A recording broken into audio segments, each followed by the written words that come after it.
menunjuk gawang dari Mozambik. 1-0 Indonesia unggul. Wow.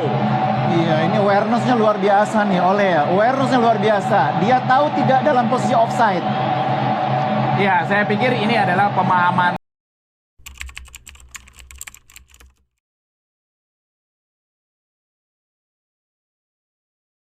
Bayangkan ini, seorang pelatih yang sudah membangun tim wanita Kanada menjadi juara Olimpik. Dia yang membawa Kanada dari ranking ke-94 di dunia menjadi ranking 33 dan mengantarkan negara itu ke Piala Dunia pertama kali dalam 36 tahun. Seorang yang sudah mencapai semua itu tiba-tiba memilih untuk datang ke timnas Indonesia. Kenapa? Jawabannya lebih dalam dari yang Anda bayangkan. Ini kisah John Herdman. Mari kita mulai dari awal.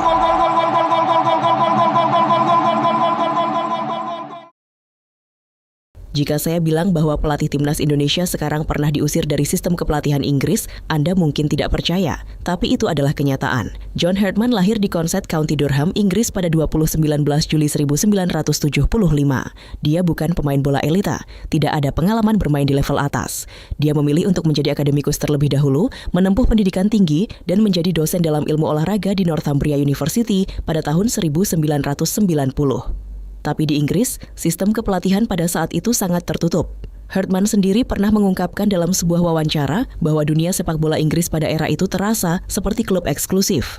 Jika Anda tidak pernah bermain di level profesional tertinggi, pintu untuk menjadi pelatih di kelas atas akan sangat sulit dibuka.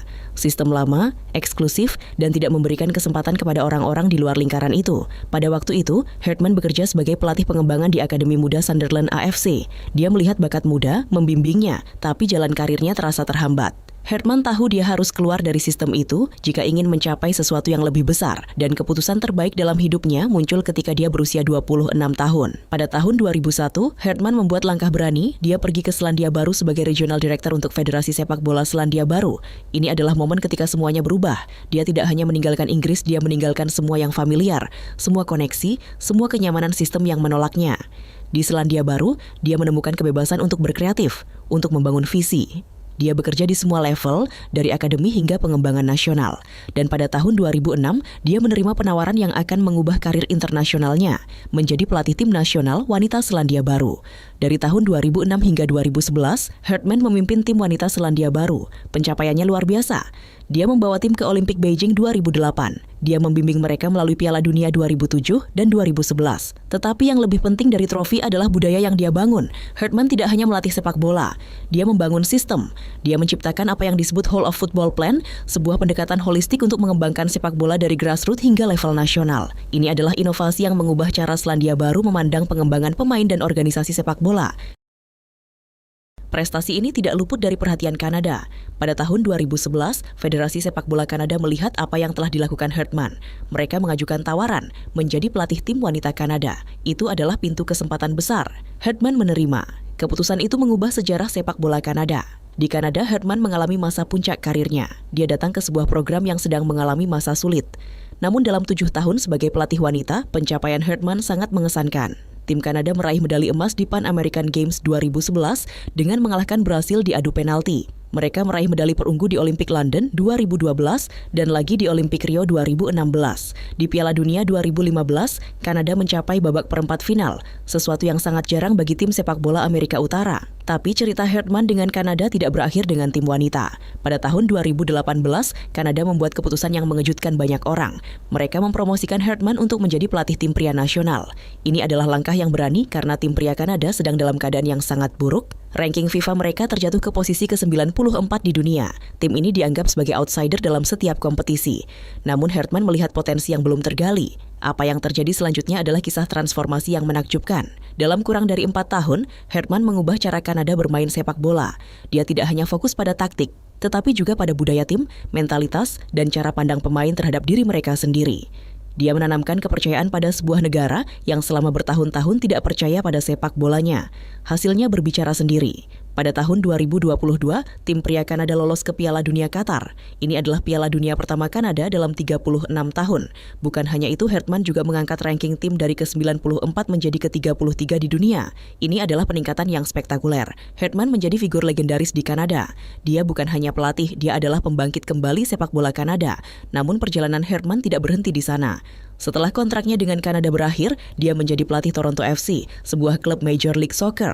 Tapi pada tahun 2026, sesuatu yang sangat menarik terjadi. Federasi Sepak Bola Indonesia memutuskan untuk menawarkan kontrak kepada Hartman untuk menjadi pelatih kepala timnas Indonesia. Dan dia menerima.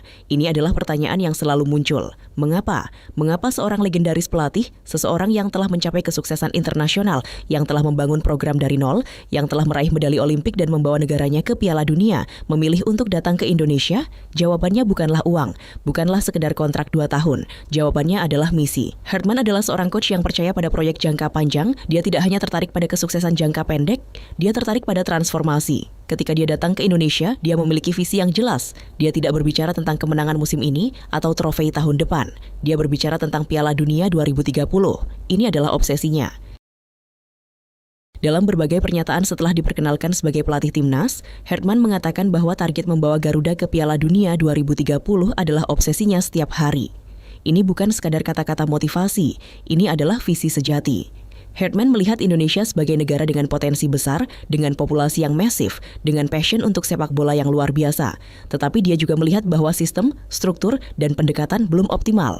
Ini adalah tantangan yang dia cari. Sejauh ini dalam waktu singkat, Hartman telah menunjukkan bahwa keputusannya datang ke Indonesia bukanlah kesalahan. Pada Juni 2026, Timnas Indonesia menghadapi 2 pertandingan FIFA Matchday yang penting.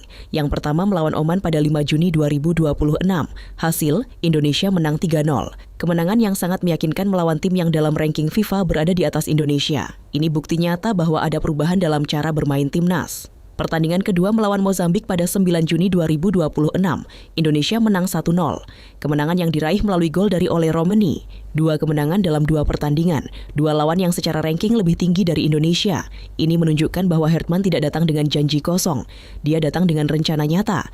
Dalam pidato setelah pertandingan melawan Oman, Hartman mengatakan sesuatu yang sangat bermakna. Dia berkata bahwa ini bukan sekadar pertandingan persahabatan. Ini adalah kesempatan bagi Indonesia untuk menulis ulang sejarahnya sendiri. Ini adalah kesempatan untuk menetapkan diri sebagai pesaing yang serius di kawasan Asia. Dia ingin pemain Indonesia memahami bahwa mereka sedang memulai babak baru dalam perjalanan panjang menuju Piala Dunia 2030. Apa yang membuat Hartman berbeda dari pelatih lain adalah pendekatan menyeluruhnya. Dia tidak hanya berfokus pada pemain senior, dia juga memperhatikan akademi muda, struktur pengembangan pemain dan budaya organisasi. Dia ingin membangun fondasi yang kuat sehingga Indonesia tidak hanya sukses sekarang, tetapi juga memiliki sistem yang berkelanjutan untuk jangka panjang. Cerita John Hartman adalah cerita tentang keberanian. Keberanian untuk meninggalkan tempat yang nyaman karena dia percaya bahwa dia ditolak, bukan dihargai. Keberanian untuk datang ke negara baru dengan budaya berbeda, dengan tantangan berbeda, dan mengambil risiko besar. Keberanian ini telah membawanya ke Olimpik, Piala Dunia, dan sekarang ke proyek paling ambisius dalam karirnya, membawa Indonesia ke Piala Dunia 2030. Apakah dia bisa melakukannya? Saat ini tidak ada yang tahu dengan pasti. Perjalanan masih panjang. Ada banyak hambatan yang harus diatasi, kompetisi di Asia sangat ketat. Namun satu hal yang pasti, Hartman tidak datang ke Indonesia tanpa alasan. Dia datang karena dia percaya pada sesuatu yang lebih besar. Dia percaya pada visi, dan dia percaya pada potensi yang belum tergali dari Timnas Indonesia. Untuk Anda yang menonton revolusi Timnas Indonesia, ini adalah waktu yang sangat menarik untuk menjadi bagian dari perjalanan Garuda. Setiap pertandingan, setiap pemain yang dipilih, setiap keputusan taktik adalah bagian dari rencana jangka panjang menuju 2030. Hartman bukanlah pelatih yang akan bercerita tentang mimpi. Dia adalah pelatih yang telah membuktikan bahwa dia bisa mengubah mimpi menjadi kenyataan. Jadi, apakah Anda siap menyaksikan transformasi Timnas Indonesia? Jika ya, jangan lupa subscribe ke channel Revolusi Timnas Indonesia agar Anda tidak ketinggalan analisis mendalam, highlight pertandingan, dan berita terbaru tentang perjalanan Garuda menuju Piala Dunia 2030.